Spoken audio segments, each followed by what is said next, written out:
Welcome to daily fact newspaper analysis and आज हम discuss करेंगे 14 फरवरी 2025 के कुछ इंपॉर्टेंट करंट अफेयर जो कि newspapers as well as government sites में मेंशन्ड है।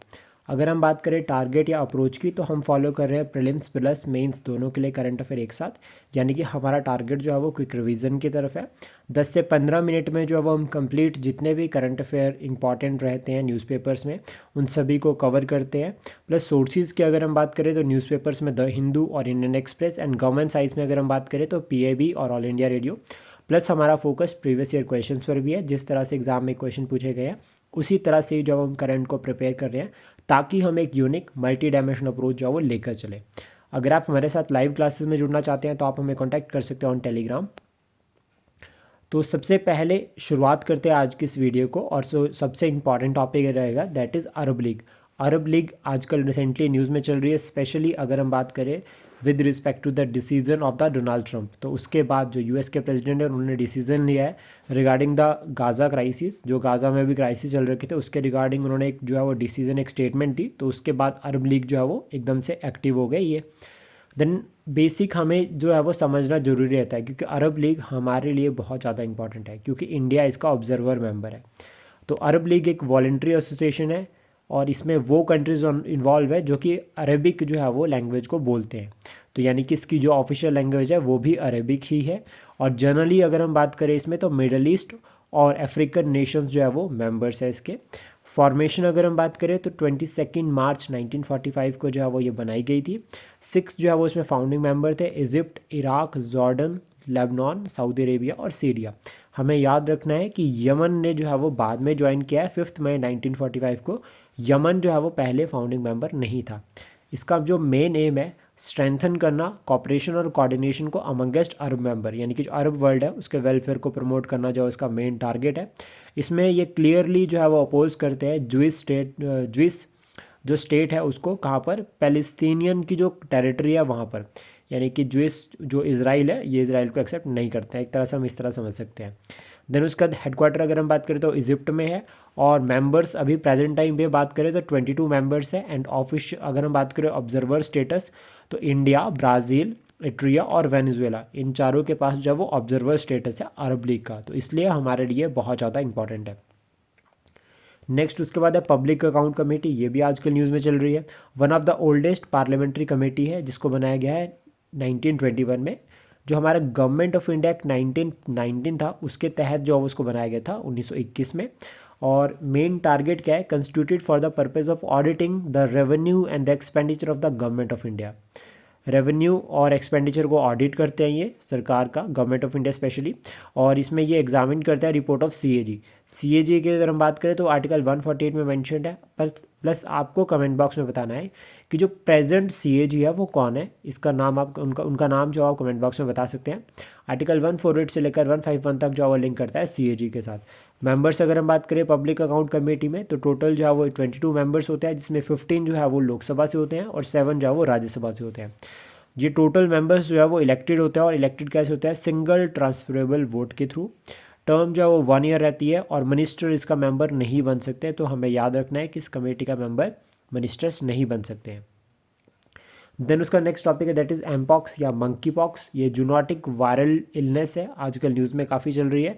किसकी वजह से होती है, मंकी पॉक्स वायरस की वजह से। ये जो वायरस है इसका फर्स्ट केस अगर हम ह्यूमंस पे बात करें तो 1970 में देखा गया था, डेमोक्रेटिक रिपब्लिक ऑफ कॉन्गो। उसका सिम्टम्स की अगर हम बात करें तो यहाँ पर स्किन रैशेज होता है, फीवर हो सकता है, हेडेक, यानी कि कॉमन कोल्ड के सिम्टम्स रहते हैं विद स्किन रैशेज। देन उसका person to person close contact में ट्रांसमिशन पॉसिबल है, यानी कि ह्यूमन टू ह्यूमन ट्रांसमिशन हो सकता है। ट्रीटमेंट अगर हम बात करें तो अभी कोई वैक्सीन नहीं है, जो वैक्सीन अभी बना रहे हैं वो अंडर ट्रायल या फिर वैक्सीन अभी बन रही है, और कोई स्पेसिफिक ट्रीटमेंट नहीं है, सिर्फ एक केयर जो है वो यहाँ पर जो पॉसिबल है।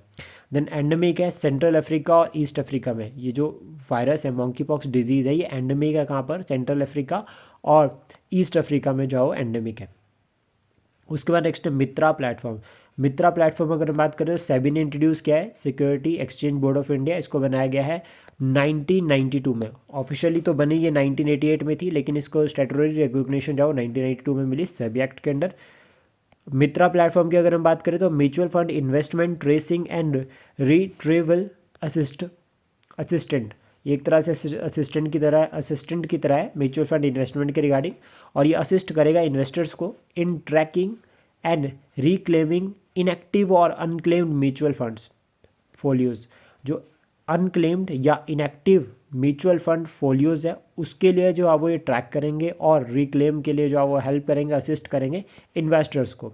तो यहाँ पे जो ऑब्जेक्टिव है, मेनली सरकार का क्या ऑब्जेक्टिव है यहाँ पे, to encourage investors to research for the forgotten mutual funds investment and update KYCs as per the current norms.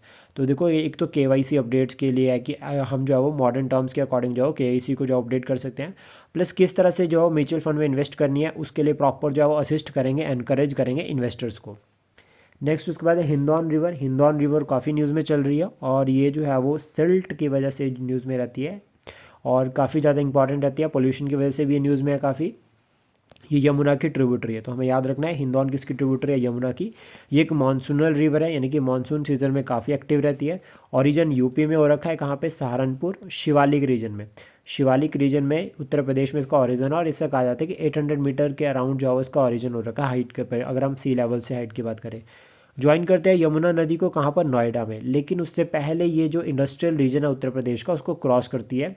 Kali river और कृष्णी रिवर जो है वो ट्रिब्यूटरी है हिंदौन रिवर की। और सेंट्रल पोल्यूशन कंट्रोल बोर्ड जिसको बनाया गया था 1974 का वाटर एक्ट, उसके अंडर 2015 में जो है उन्होंने डिक्लेयर किया है इस रिवर को dead river due to the pollution की वजह से इस रिवर को डेड रिवर डिक्लेयर किया है 2015 में। और सेंट्रल पोल्यूशन कंट्रोल बोर्ड ये बनाया गया है 1974 का जो वाटर एक्ट है उसके अंडर। ये भी एग्जाम में एक बार क्वेश्चन पूछा गया है। फिर उसके बाद नेक्स्ट है international day of zero tolerance for female genital mutilation 6 Feb को। और थीम की अगर हम बात करें तो सेटअप द पेस जो वो थीम रहेगी, और 6 फैब को ये डे ऑब्जर्व किया जाता है। गल्फ ऑफ अमेरिका डे ये 9 फैब को होता है। और मतलब रिसेंटली ये क्यों न्यूज़ में है, क्योंकि जो गल्फ ऑफ मैक्सिको है उसको रिनेम किया है यूएस के जो प्रेसिडेंट है उन्होंने। International day of women and girls in science ये 11 फैब को होता है। और थीम की अगर हम बात करें unpacking stem career her voice in science, तो ये जो बेसिक थीम रहेगी। इंटरनेशनल एलिप्सी डे ये 10 फैब को होता है, और माई एलिप्सी जर्नी जो है वो थीम रहेगी। एंटी स्मगलिंग डे जो कि 11 फैब को होता है।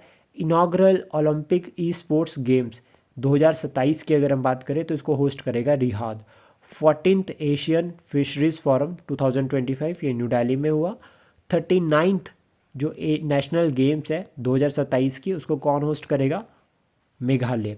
और 38th की अगर हम बात करें तो वो उत्तराखंड में हुई है। तो ये बिल्कुल बेसिक जो है वो कंसेप्ट है जो आपको याद रखना है नेशनल गेम्स के रिगार्डिंग। नेशनल गेम्स को लेकर ऑलरेडी जो वो लाइट में एक बार क्वेश्चन बन रखा है, तो ये भी हमारे लिए इंपॉर्टेंट रहेगा। आई होप जितना भी कंटेंट हमने आज डिस्कस किया है ये आपको एग्जाम के लिए हेल्प करेंगे। Thank you, please support share and subscribe daily fact. जल्दी मिलते हैं कुछ इंपॉर्टेंट करंट अफेयर के साथ।